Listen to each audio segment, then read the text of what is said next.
Okay.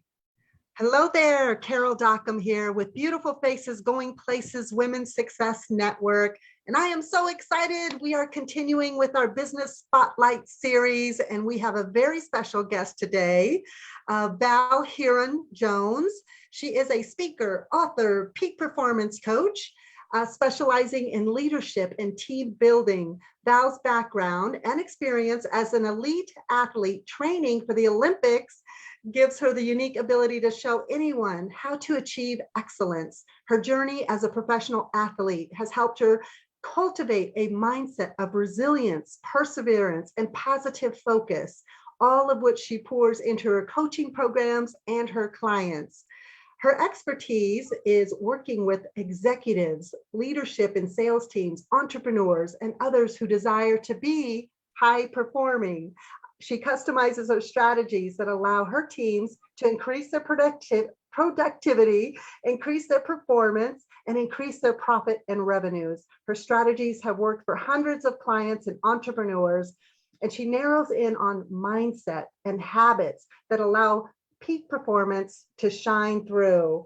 And I love that she believes that everyone can find their Olympic champion within themselves. So please help me welcome Val. Thank you, Carol. I'm so excited to be here today. Thank you for having me. You know what? I am super pumped. As I mentioned in our conversation, in our communicating back and forth, I'm so pumped to have you here today. Val, I just think your background is so intriguing and fascinating. It's not often that I get to encounter, high performing athletes, elite athletes, and of your caliber.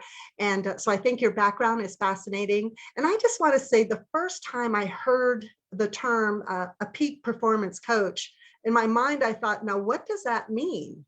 Maybe you can help explain that, because there might be others out there that say, oh, what is what is a peak performance coach? Yeah.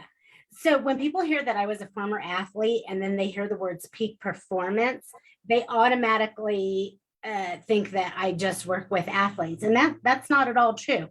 Although I have worked with Olympic and some world-class athletes, but peak performance to me is reaching the highest level performance that you can reach.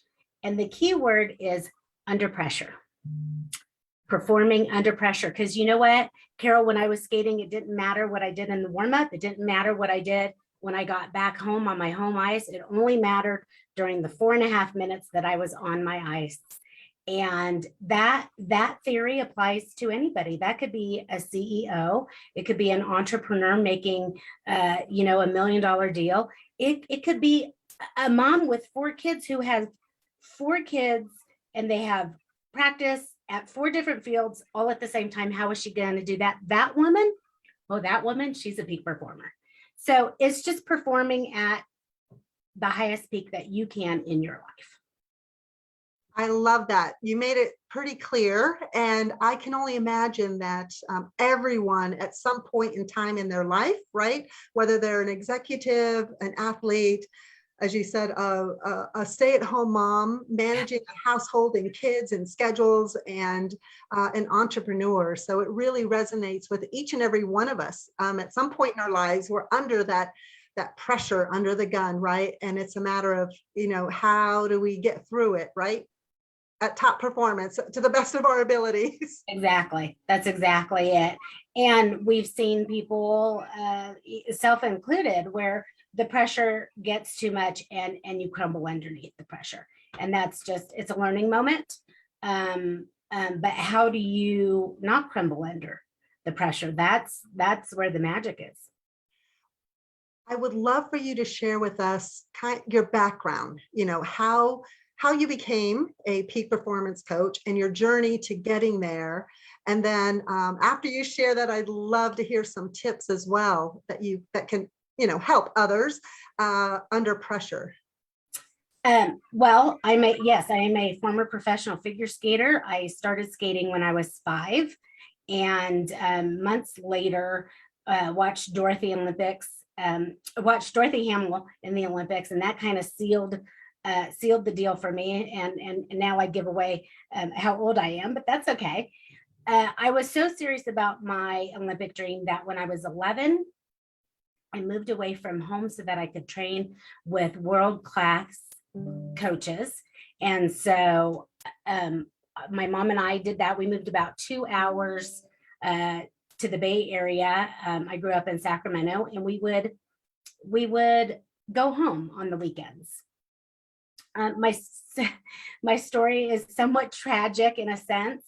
Unfortunately, on one of those weekends home, my dad suffered a massive heart attack and died, and I was 13.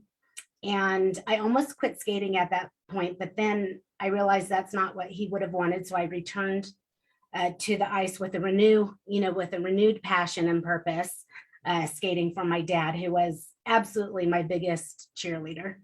And then tragedy struck me a few years later when I blew out my knee, training a jump called the triple Lutz. And in just one instant, my whole skating career came to a screeching halt. And as sad and tragic as that is, I've come to understand as I've aged and maybe gained, just a little bit of wisdom, things don't happen to you, they happen for you. And if you would have told that 18-year-old girl that this is what I get to do now, I would have never believed it. Fast forward a few more years, I started CrossFit in 2007 and was a CrossFit athlete, competitor, and coach. And I understood from my own experience as an athlete that you can't just develop the athlete.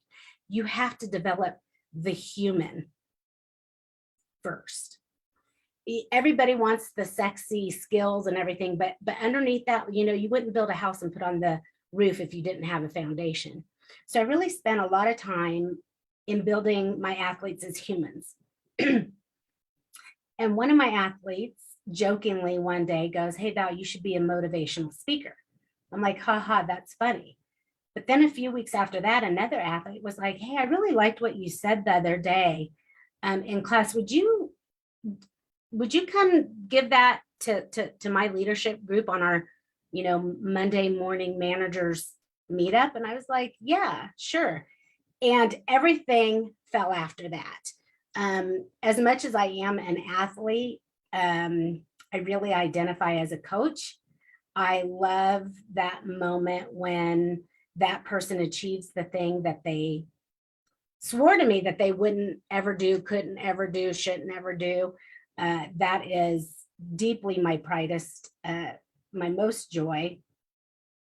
And so I've been, yes, speaking and coaching, and it all just kind of, I led, I would do a keynote, and then they would be like, "Hey, could you come train my leadership group?" And so it's really just blossomed out of that. And I can remember my dad telling me a very long time ago, "Valley, every check that you write to regret in life, you're going to have to cash in one day.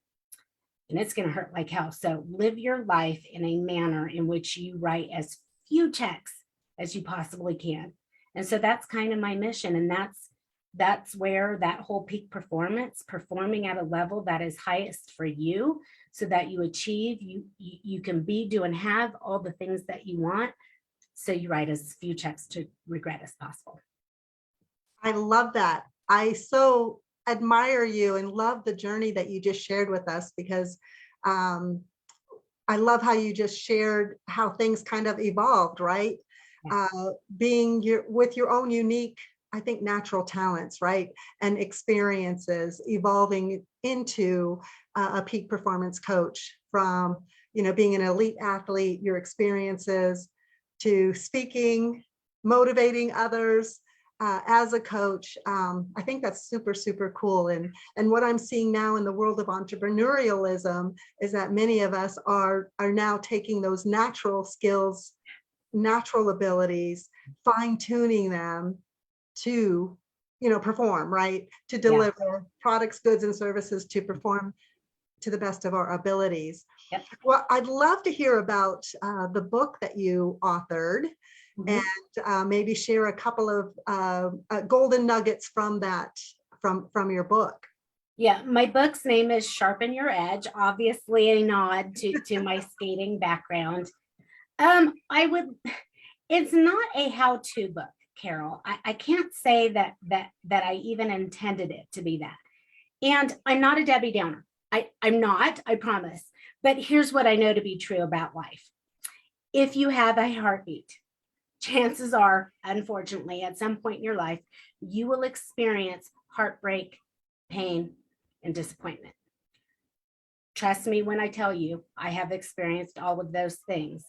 And my book, while not a how-to, is like, hey, if you are sitting right now in pain, and you are sitting in heartbreak, and you are sitting in disappointment, here's what I did to take that very first, very scary step to get on the other side of it. Here's what I know, what other people have done. And here's a whole lot of suggestions to do something, but do something.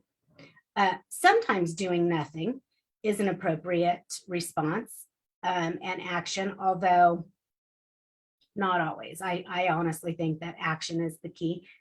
And as I was writing that book, I had typed out in as big of letters as I can, and I placed it over my window, and it just said the one.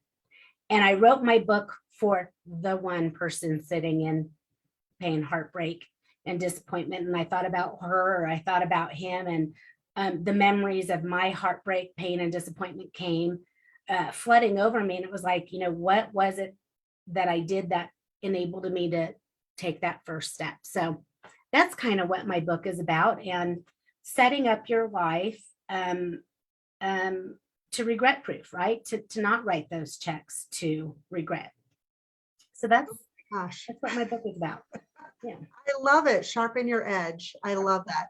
Yes, and you're absolutely right. And I love how you said you wrote it for the one, right? That one person that that you could inspire, motivate, and to get through those pain points, those disappointments, those heartaches. So that's amazing. I absolutely love that. I know you and I met recently online, which I'm so grateful to.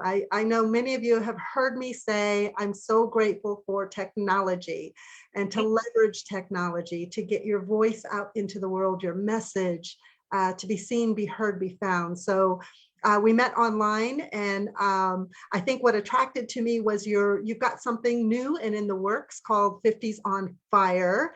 So I'd love for you to tell us a little bit about that, and what it's about, and what can we expect, and who it's for. Well, so 2020 was a hard year for me, as it was for literally everybody else. All of my speaking engagements got canceled due to COVID. There's no keynoting going on at conferences that honestly still aren't taking place. And then simultaneously, my youngest grew up and moved out, and I found myself in a midlife crisis. And I know that word has some negative connotations to it. That's one of my goals, is to break that down. A midlife crisis isn't a bad thing. But that's where I found myself. And I did what any 21st woman would do, right? I took to the Googles, and I started Googling, what is a midlife crisis? How do I get through a midlife crisis? All the things, and found very little. And so I was like, my theory and what I do in peak performance, I wonder if that would work to this particular niche. And I wanted to serve those women.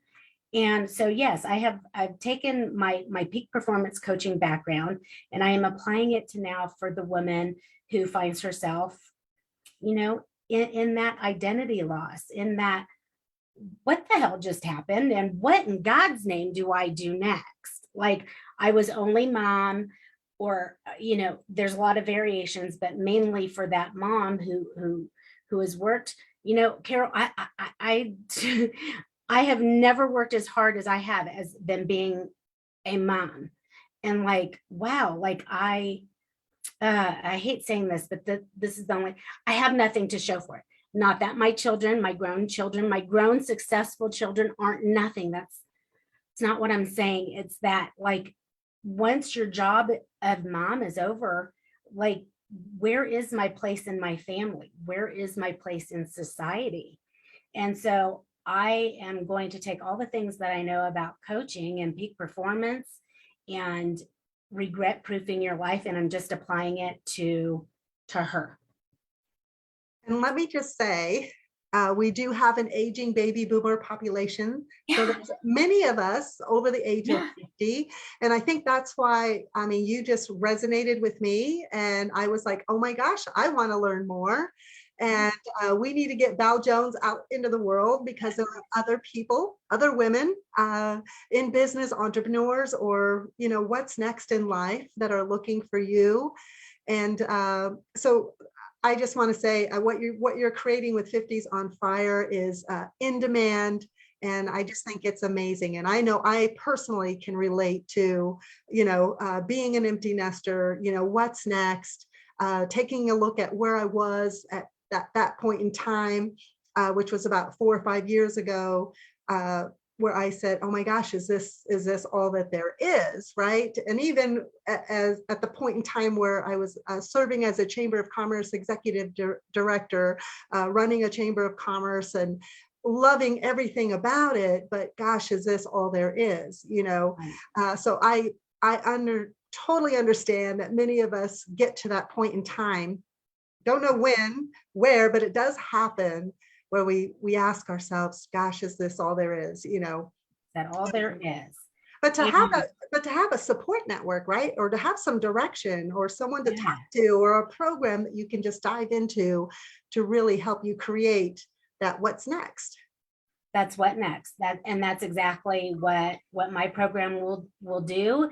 And I want all the listeners and I want to just reassure you, if that is you, there's no reason in the world why you can't build a life that you love, that the rest of your life can't be the best of your life, and truly regret proof your life and have fun doing it. Like, I'm trying new things.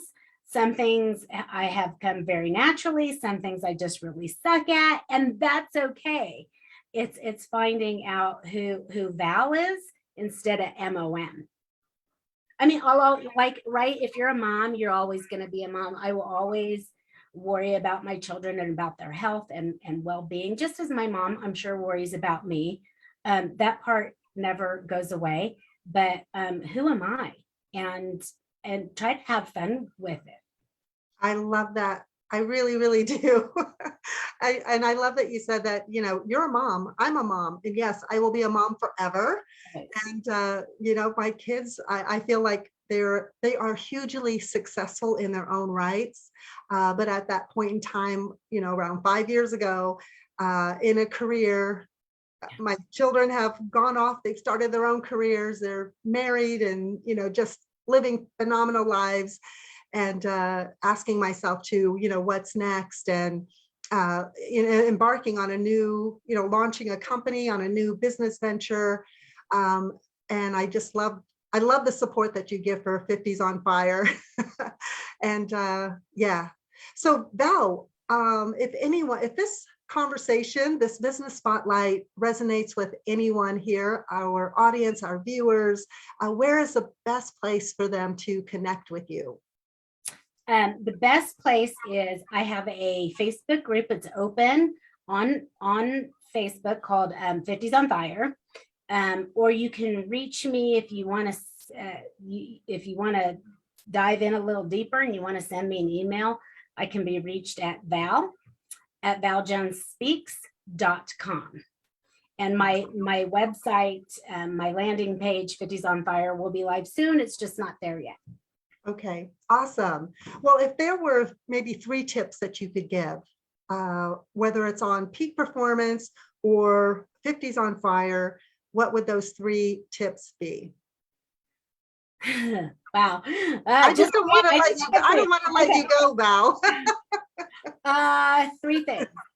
In my heart, I think it would be this. First, you are not what happens to you in life. It is an event. It is not a description. And it certainly isn't a label.